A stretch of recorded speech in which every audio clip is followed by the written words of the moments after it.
بات یہ ہے کہ اس میں دو چیزیں ہیں. ایک تو ایک واقعہ ہے کہ جس میں ایک صاحب آئے اور انہوں نے کہتے ہیں کہ نبی اکرم صلی اللہ علیہ وسلم کے گھر کے باہر السلام علیکم کی جگہ السلام علیکم، جو اصل میں ایک بد دعائیہ کلمہ ہے. تو نبی صلی اللہ علیہ وسلم نے وعلیکم فرمایا.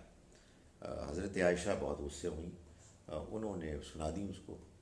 تو حضور نے فرمایا کہ نہیں، اس طرح کی سنانے کی کیا ضرورت تھی، میں نے جو جواب دیا وہ کافی تھا. یعنی مطلب یہ ہے کہ اگر اس نے دعا دی ہے تب بھی میں نے وعلیکم کہہ دیا ہے، اور اگر کچھ اور کہا ہے تو تب بھی جواب اس کو پہنچ گیا ہے. ایک تو اس طرح کے معاملات ہیں. دوسرا معاملہ وہ ہے کہ جو انفارچونیٹلی چونکہ ہمارے ہاں صحیح طرح سے اپریشیٹ نہیں ہوا، اس کے بہت نقصانات ہوئے. وہ یہ ہے کہ جیسا کہ ہم قرآن میں بار بار پڑھتے ہیں کہ اللہ کے رسولوں کی زندگی میں ایک وہ سٹیج آ جاتی ہے کہ جس میں وہ لوگ کہ جو ایمان نہیں لاتے وہ کافر قرار دے دیے جاتے ہیں، اور اس کے بعد ان پر عذاب آتا ہے.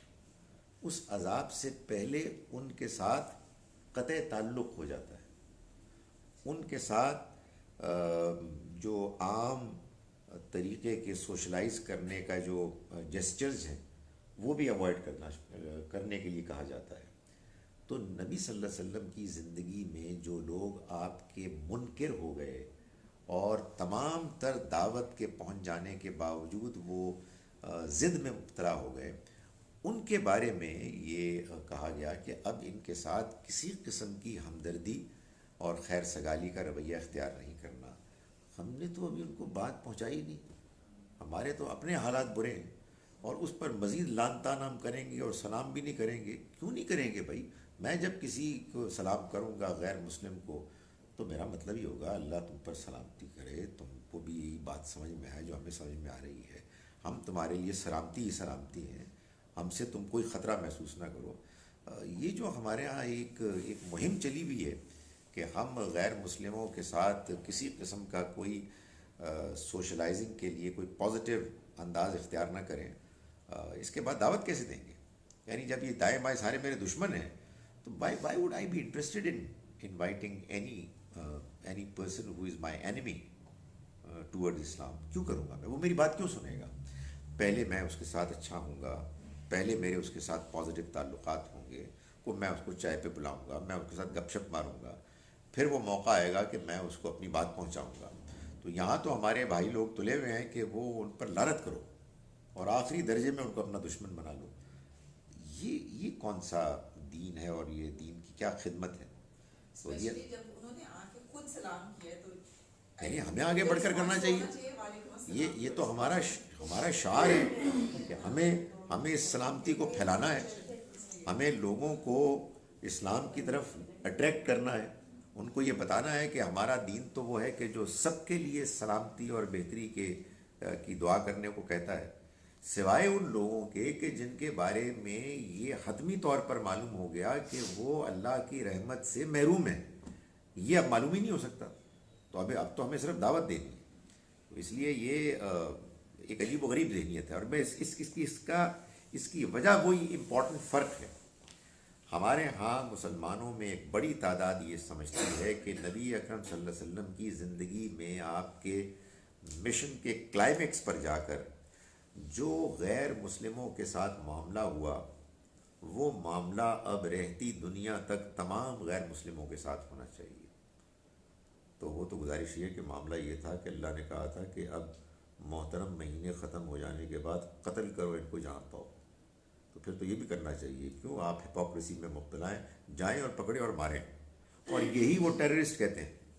آپ کو یہ معلوم ہے کہ جو ٹیررسٹ ہیں اسلام کے نام پر وہ یہ کہتے ہیں کہ تم سب منافق ہو، تمہیں معلوم ہے کہ اصل اسلام ہمارے پاس ہے. ہم ان سب سے لڑیں گے جب تک کہ اسلام کا جھنڈا آخری کسی کونے میں بھی جا کے نہ لگ جائے. ان کے لیے دین کا اصل مشن یہی ہے. اور اس میں کوئی چند سر پھرے لوگ نہیں ہیں، بلکہ ایک بڑی تعداد میں پڑھے لکھے مسلمان جن کو کہ ایک آرگنائزڈ سسٹمیٹک طریقے سے یہ آئیڈیالوجی ان کو بتائی جاتی ہے، ان کو فیڈ کی جاتی ہے، اور لوگ اس پر کنونسڈ ہیں۔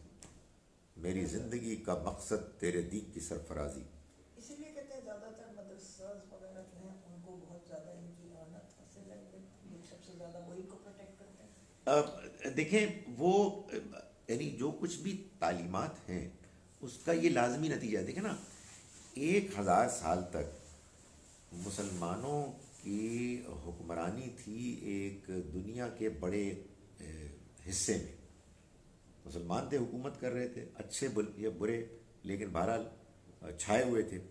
اس کے بعد آ گئے آپ کے کولونیل ماسٹرز گورے، انہوں نے آ کے ہم کو سبجوگیٹ کر دیا، وہ فتح کر لیا انہوں نے سب کچھ۔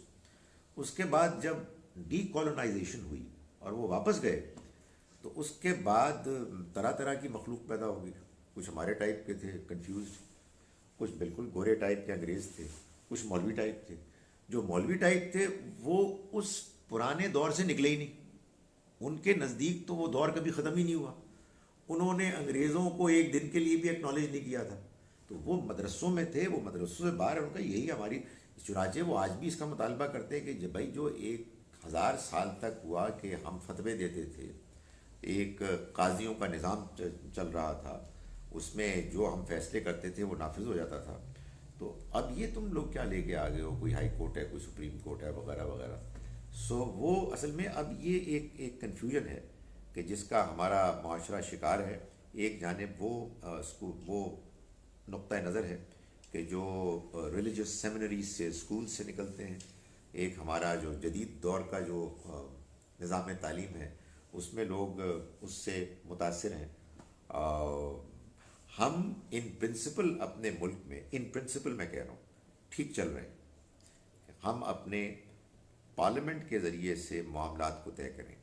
جو چیز بہت سیریسلی مسنگ ہے وہ یہ ہے کہ ہمارے ہاں دین کی صحیح اپریسیشن نہیں ہے، لوگوں کے ہاں ایک دوسرے سے گفتگو کرنے کا ڈھنگ نہیں ہے، اور ایک بہت بڑی خلیج ہے، بہت بڑا ایک وائڈ گیپ ہے مذہبی لوگوں میں اور جو نان مذہبی ہیں، call them secular whatever so. سو وہ کوئی ڈائلاگ پاسبل ہی نہیں ہے، وہ اپنی جگہ پر قائم ہے، یہ اپنی جگہ پر قائم ہے، سو وہ ایک ہے ڈیفیکلٹی۔